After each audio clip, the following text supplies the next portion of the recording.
Salve, salve família, aqui quem fala é o Lutz do canal Cortes Podcast e no meu primeiro mês monetizado eu já fiz $3.000 só seguindo o que esse cara fala no curso dele. Então se você quer ganhar dinheiro com internet e YouTube sem nem precisar aparecer, confere o primeiro link na descrição. Todo você como um cara que trabalha com a ciência, eu acho muito interessante que nós estamos vivendo um momento que a ciência tem que se provar. A ciência que funcionava exatamente para que a gente pudesse provar, ela entra em questionamento. Porque as pessoas se pegam nessas exceções, nesses pequenos detalhes, nessas descontextualizações, para poder derrubar argumentos comprovados cientificamente. A ciência está sofrendo nesse momento, Pirolo? Então, o que eu disse, me perguntaram isso daí no comecinho da pandemia. Jura? Falando... Fazer minha pergunta já fizeram. Não é a mesma pergunta. Já tirou a minha credibilidade. Eu acabei a pergunta com orgulho. Eu já falei, não, já fizeram. Você se tem muito em alta conta, Rafinha. Você não... Eu apenas engano bem, Pedro. Eu também. Qualquer um que senta aqui, eu pareço um gênio. Na verdade, eu sou básico. Eu também, sou a mesma coisa. O pessoal chega e fala, nossa, o cara é um doutor pela USP. Então, eu não sou nada, eu sou um zero à esquerda. Mas o que acontece? Quando eu vi quando me perguntaram isso daí sobre a ciência estar sendo atacada, e perguntaram para mim, na verdade não é a mesma pergunta, perguntaram para mim se a ciência ia sair mais fortalecida da pandemia. Acho que essa pergunta é melhor que a minha. Isso em março. Acho que essa pergunta é melhor que a minha. Você me humilhou ainda mais. Março ou abril do ano passado, me perguntaram isso. E eu cheguei e falei assim, porra nenhuma. As pessoas ouvem e acreditam no que elas querem ouvir, no que elas querem acreditar. Elas estão um pouco se fudendo se é a ciência que falou, se é a religião que falou. Se é o cara da venda, o papadeiro. Se é o tio do Zap. Ninguém está preocupado com isso. As pessoas querem acreditar, as pessoas vão acreditar naquilo que elas querem acreditar. Óbvio, não é uma guerra perdida. Você consegue convencer as pessoas, desde que elas deem uma brecha. Ou desde que elas, enfim, passem a ter um interesse, alguma coisa assim.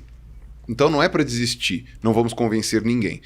Mas assim, a gente tem que ter isso em conta. Então acontece, a ciência provavelmente vai passar por um período de maior credibilidade em algum momento dessa pandemia.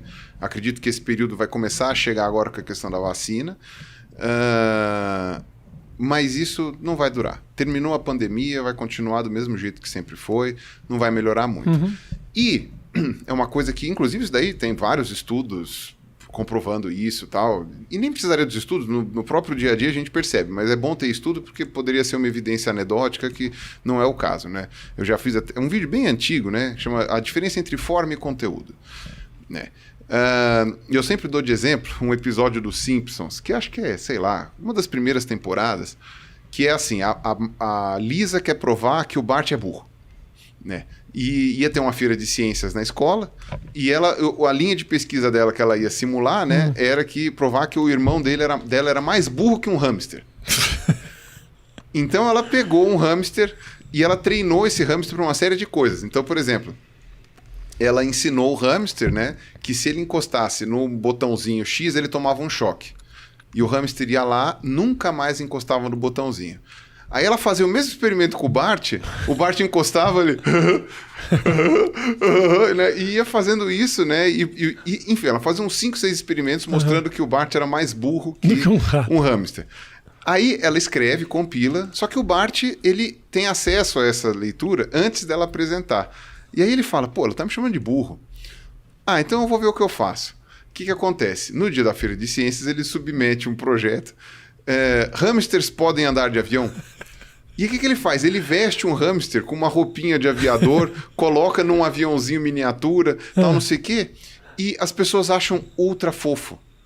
Então, antes dos avaliadores chegarem no projeto da Lisa, eles dão o primeiro prêmio pro Bart e falam assim, é muito fofinho, isso é uma coisa muito fofa, ai meu Deus, ai que bonitinho, toma.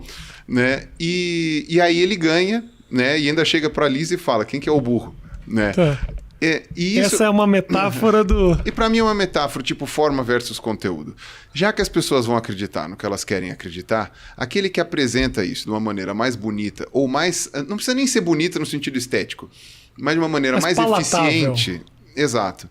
Então, aquela coisa, né, que a gente vê da forma que a mensagem é passada, ela é muito mais importante do que o conteúdo.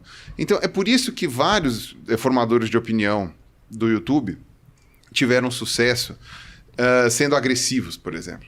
A agressividade, ela engaja mais do que o paz e amor, ela entendeu? inflama, né? Às vezes você fica revoltado com coisas que você tava cagando. Até 5 minutos atrás você viu o vídeo e você fala, é verdade, puta que pariu. E tipo, você tá sendo manipulado, né? Manipulado porque essa pessoa, conscientemente ou não, porque também não são pessoas lá muito brilhantes, né? Conscientemente ou não, elas pegaram no nervo, que é a maneira como o cérebro processa de que você consegue se engajar. Então, o que as redes sociais conseguiram fazer, né? Porque a mídia sempre fez isso, né? Você trabalhou com mídia um tempão, tal, você sabe que a mídia sempre fez isso. Só que hoje, por que as pessoas, na verdade, não as pessoas que têm um mínimo de noção do que está acontecendo, estão com saudade da época que os grandes veículos de imprensa tomavam uma conta um pouco maior, é porque havia uma mínima curadoria ali. Não, a mínima. Mínimo senso de responsabilidade, por mais irresponsável que fosse. Exato. Agora realmente é o mínimo caos. Medo que fosse jurídico, que fosse qualquer coisa. Agora é o caos, porque qualquer um fala isso. Então você pega, né? Bom, o Porta dos Fundos tinha aquele exemplo lá do debate, né? Mas não precisa nem isso. Na época do Zika vírus.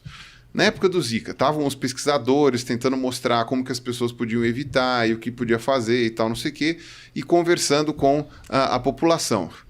E a população estava em negação com relação à vacina, com relação ao vírus, tal, não sei o quê, porque, sei lá, e um dos vídeos que mais estavam circulando era de um cara aleatório, sem camisa, dentro de um carro, com um boné, assim, falando, não, porque isso daí é tudo para os governos, porque isso daí, não sei o que lá.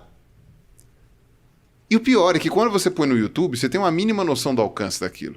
Quando você coloca no Facebook, ele conta mal ou menos, mas você consegue ver. Você põe no WhatsApp... Perdeu-se.